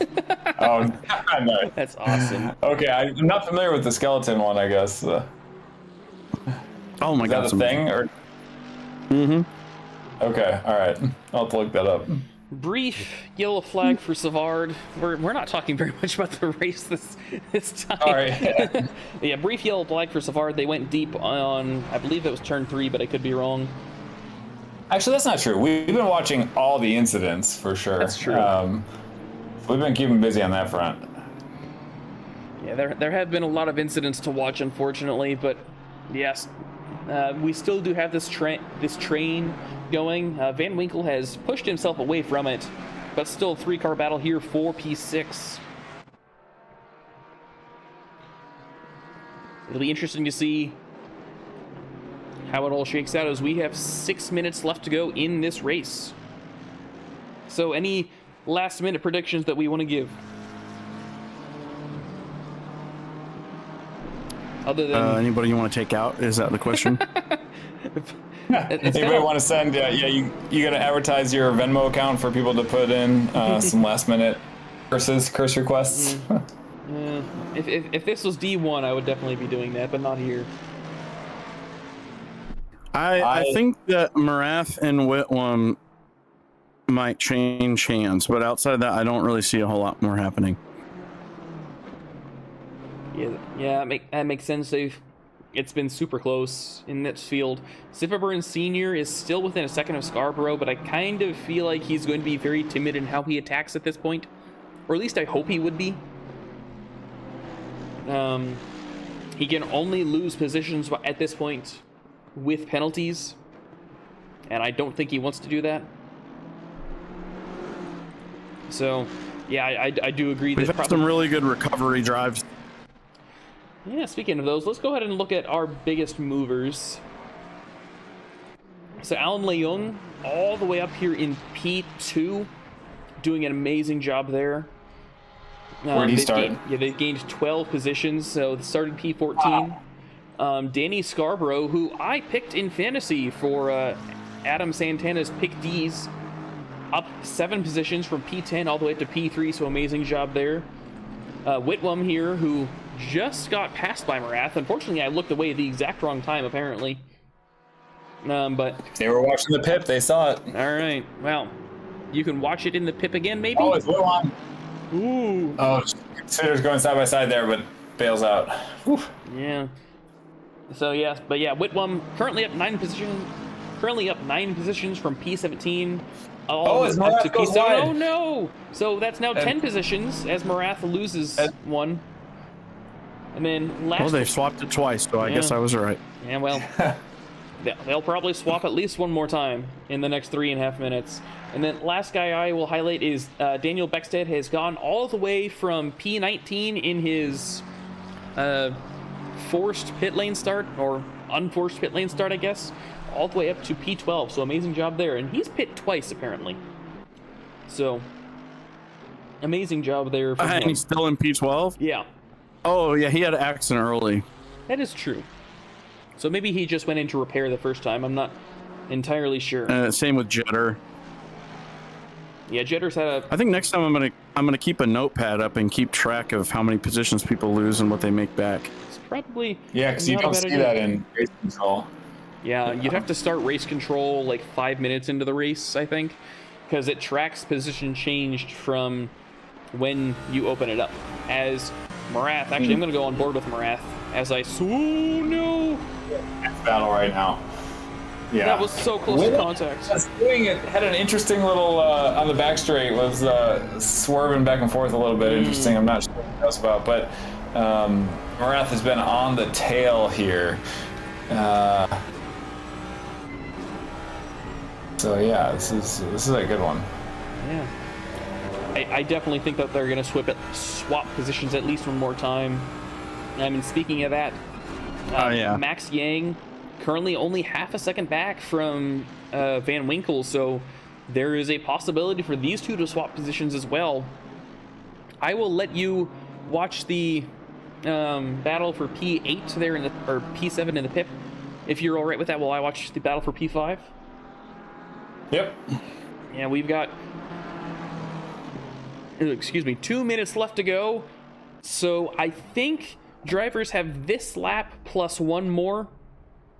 Maybe plus 2 more, depending on where they are on track. But I will make sure to cover the leader when they actually come back around for the checkered flag. There's also a small battle in the back for P14 between Savard and Jeremy Rand, but we're going to focus on these 2 battles up front here for the moment. Now, Max Yang is on an invalid lap, so I think that's why he's starting to fall back a little bit. Ooh. Hey, got the move done. Oh, wow. Around just before the penultimate corner there. All right. I'm going to replay this here in the main screen. I can't believe he had the grip to do that. That's insane. Wow. That was a very nice move there, just to get a little bit on the underside there. I assume Whitlam is having grip issues as he goes off track. Oh no, don't hit me inside. Contact. Right. Well, he is going straight. That one looked painful. So this is what I'm talking about. That turn 1, you go into the grass a little bit, it bucks you like a Bronco. I'm not even kidding here. Let's on board right now in the pit, goes a little wide, and just that back end goes flying out right into the wall there. Yeah. Yeah, it's insane. Meanwhile, up in P5, Van Winkle having to throw a massive defense here against Max Yang. I believe they still have one more lap after this. They are almost lapped by the leader. The leader is just now going through turn 1. So Ian Gilchrist will finish this lap, and everyone else will have to do one more lap after that, because he's just now going through sector 1, and Alan Leung 20 seconds behind. So that's about a 10th of a lap, I think. Maybe a little bit less. Or is it a 6th of a lap? I think it's a 6th of a lap. So yeah, anywho. Max Yang has one. That's very accurate. Very. You're going for the most accurate possible. I like it. I try to be. Marath is closing that distance. He is, but I don't know if he'll be able to close it enough. Unless Yang absolutely obliterates Van Winkle here into turn 2, I don't think there will be a chance for Marath to really try anything. Van Winkle has to make some kind of massive mistake if Yang wants a shot, though, at overtaking him. As Marath has a yellow flag. He's just stopped. What? And RTGs. Did he run out of fuel? That's what it looks like. I think he thought the race was over. Oh no! No! Yeah. Not again. Oh, darn. Oh, man. No! Oh. You won't make that mistake again. If that was the case. Maybe he ran out of fuel. Possible. But the way I saw it, yeah, hard to say.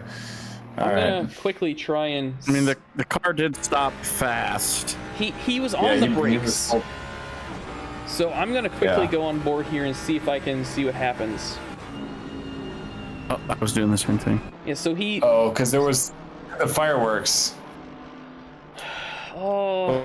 There was fireworks at no. Gilchrist. Yes. Yeah, so Ian Gilchrist wins, Alan Leung second, Scarborough third, Zipperburn fourth, Van Winkle fifth.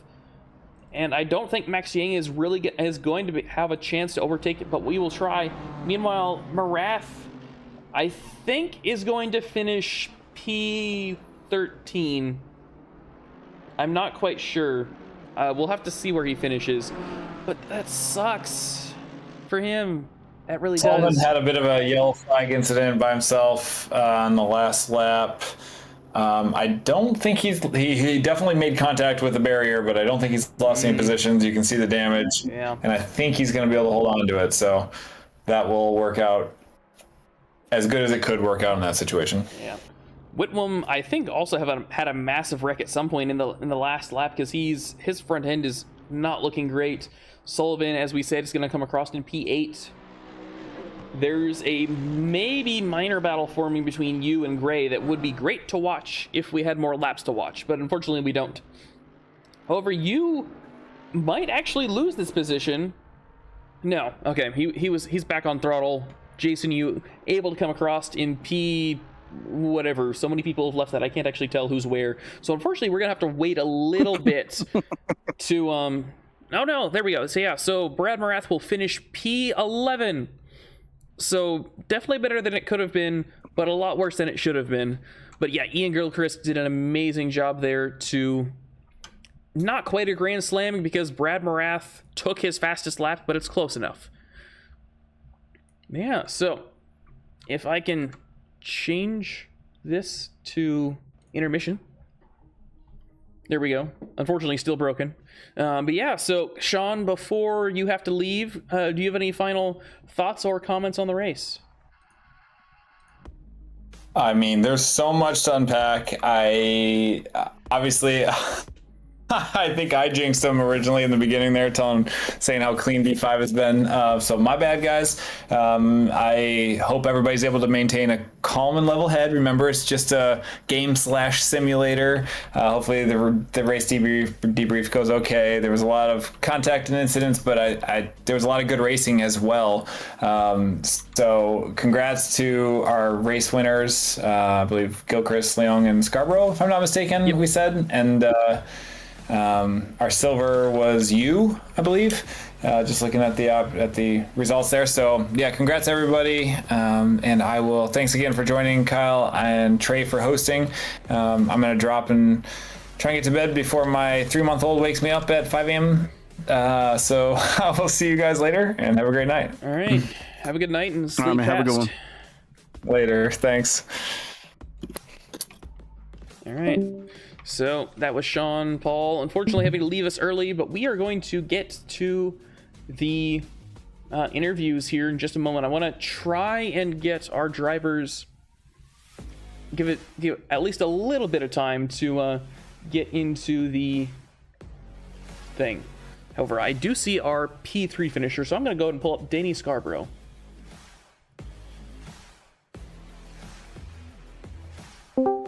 Danny Scarborough, welcome to the booth. Oh, yes, sir. So congratulations on your P3 finish. Unfortunately, you had it almost looked like a boxing match between you and Zipperburn Sr. For the back half of that race, but go ahead and talk us through how it all went. Pure luck. First season in the races. Thank y'all for having me. But no, that was pure luck. And Zipperburn is a stand-up guy. He slowed down for me and let me back by, and that dude can drive. Yeah, we know of his defensive prowess from last race, so thankfully he was able to let you back past me. Yeah. So I thought that's what it was. I was like, oh, don't be mad at me, don't be mad at me. But no, he was great for that. Yeah. So, did you get caught up at all in any of the lap 1 incidents, or were you able to get through that mostly unscathed? That's where the luck came in. I barely made it through all that. I think I made it through in 6th, and it just kept kind of working up. All right, glad to hear that. Kyle, do you have any questions for our P3 finisher? I don't think so. Did you notice any difficulty that you didn't expect throughout the race, whether it be in the final laps or right before you pit, something like that? No, the pit is really tight, but being as dry as it was actually a good race. I was worried it was going to be wet or greasy, and I'm just not good in those conditions. All right, well, then okay, cool. I do believe you definitely lucked out then. Last question I have for you. Is there anyone that you would like to give a shout out to, whether someone watching the stream or a teammate or something like that? Probably my wife and daughter. They're not watching the stream, but I'm going to make them watch it since I made 3. I'm going to make them go back and watch the stream with me since I made 3rd place. There you go. All right. Well, hopefully, if nothing else, they're at least supportive of you during the race, or of your racing, if they can't be around to watch it. But yeah, either way, congratulations. Hopefully, we will see you up here in the booth again. But I will go and send you back down to your race review. No worries. Thank you. Y'all have a good one. You too. All right, brother. Take it easy. Yeah, so that was Danny Scarborough, our P3 finisher. I see Alan Leung, so I'm going to pull them up here to interview the P2 finisher. Alan Leung, welcome to the booth. Easy. All right, hey. Take it easy. Can you hear me? I can hear you. Okay, great, yeah. All right, so congratulations on your P2 finish. There was a very close moment between you and Zipperburn Sr. there when you were coming out of the pits, but go ahead and talk us through your race and how it all went. Yeah, I was pretty lucky, fortunate with the lap 1. I just kind of dodged through quite a lot of cars and gained quite a bit of positions. And coming out from the pits, I didn't practice too much, so maybe that's why I was a little bit too slow. But thankfully, Zipperburn avoided any contact. All right, yeah. Yeah, we watched that on stream, and that was so very close. I don't know how much of a brown pants moment that was for you, but it definitely was for us up here watching it. Yeah. Yeah. So obviously you gained a lot of positions. You started out close to the back, and then I assume you gained a lot of positions during the lap 1 melee. But did you manage to get that through mostly unscathed, or was there any lingering issues? Yeah, no contact at all. So I went through the field pretty cleanly, and I was just fortunate that it wasn't raining because I didn't practice at all. So a lot of drivers happy that it's not raining today then, which is very understandable. Yeah.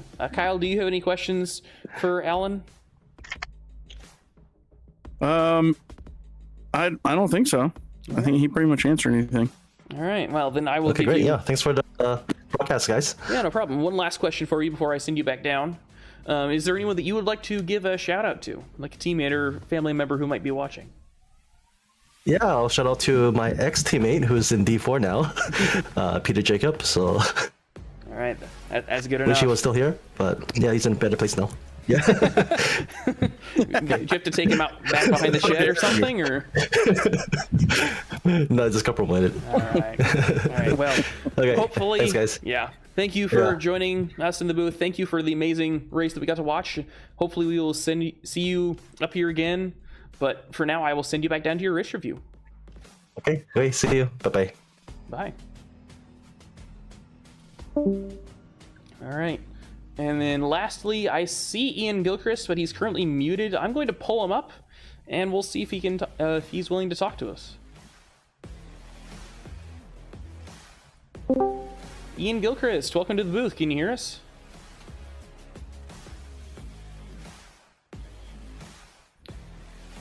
Apparently, I can't Hello, hear you. friend. Oh, he's gone. I'm gonna try this again. He doesn't want to give away his secrets. Quite possibly. He said yes. So give me 1 second. I will pull him back up here. Second time's the charm. Ian, can you hear us? I can hear you. Can you hear me? We can hear you now. There we go. Sorry about that. Yeah, you're fine. Just a little bit of mayhem. We've had a lot of that this stream. But anywho, so congratulations on your victory. Almost a grand slam. You got pole position. You led the whole race, as far as I remember. And you almost had the purple lap until I forget if it was Brad Morath or Brad Bertram stole it by about a second compared to you. But anyways, great race overall, completely dominant. Yeah. Go ahead and talk us through how it went. Yeah, I was telling the guys on the stream that I couldn't get the feel of this track until this afternoon, and then it kind of finally clicked. So I got the flow. So I was kind of surprised to get pole, but managed to get a good start, and then got a little bit, half a second or a second out after the first lap, and then I think there was some mayhem behind me because everyone just dropped right off, and then just let me kind of put my head down and just run laps. So, like looking at the stats, I think I had one invalid lap, so it was just a nice clean race altogether. Yeah. Really enjoyable. A bit lonely, but that's okay. Yeah, a lonely race isn't bad. A lonely race isn't bad, especially when you're all the way out front. Yeah. So you're with it being lonely, were there any issues of consistency, or maybe losing the tires or losing focus, or was it mostly just smooth sailing? No, mostly smooth sailing. I think. Okay, I'm looking at the sim results right now, and it goes 99% consistent. So it just kind of just kept the flow going, and my tires were great. Didn't have to push, didn't have to chase, didn't have to do anything. So they held up really well, and I hit it about 28 minutes in with 28 minutes left. So it just felt good. All right, very glad to hear that. Kyle, do you have any questions for our race winner? How much practice did you have before this? Probably maybe 5 or 6 hours, but it was all in the wet. I don't think I had a proper dry practice. I was thinking that was probably the case. Yeah, so I kind of put my my dry setup together while the silvers were out qualifying, and took a kind of stab at the pressures and got them right, and which was a huge deal. So it all worked out. All right, well, very glad to hear that. Yeah, so last question I have for you: is there anyone that you would like to give a shout out to? Teammates, someone watching the stream? Yeah, got Team TC, TC8. My teammate Alejandro, he's couldn't race tonight, but he's sitting in second place in silver. So we're having some good results. So yeah, it's fantastic.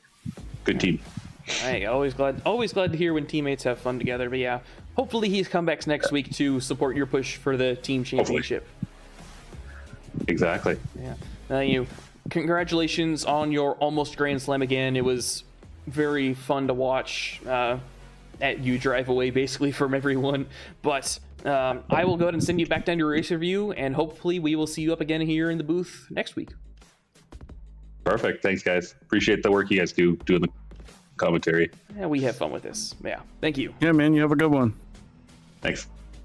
All right, so that was Ian Gilchrist, our race winner. So yeah, that is all of our interviews done. Kyle, do you have any closing thoughts for this stream or how the race went, other than just pure chaos at every turn? I think that's our first race in D5 that had that much chaos that I can remember anyway. So I'm going to hope that next week is smoother and we're back on track with our normal programming. Yeah, big incidents everywhere, choppy stream, just a whole bunch of bad luck this week. We're gonna have to step up our game for next week. But yeah, so hopefully next week will be cleaner. I don't know, maybe I need to go steal my parents' phones so they can't watch YouTube. Yeah. I don't know if that worked too well. I might get kicked out, but anywho. So yeah, that was Snetterton. It was a very chaotic race, although it was fun. If you would like to watch more racing, hopefully with better stream quality, tomorrow D2 and D4 are racing at Snetterton, and it might not be dry. I'm kind of hoping it's not dry, to be honest, because that's more fun.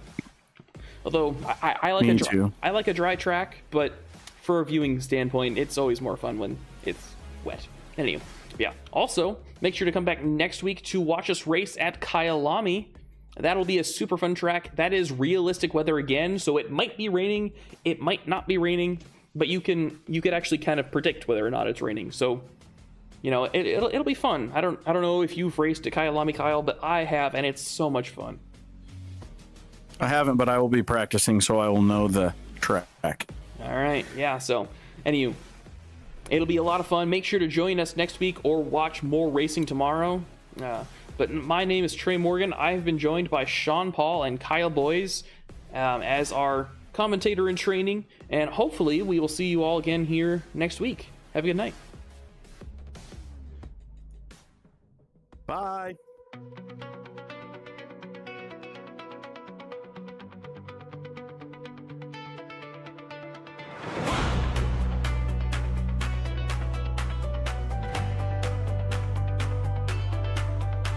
When I was just a new driver, I asked Coach Jeffries, what will I be? Will I be speedy? Will I crash out? Here's what he said.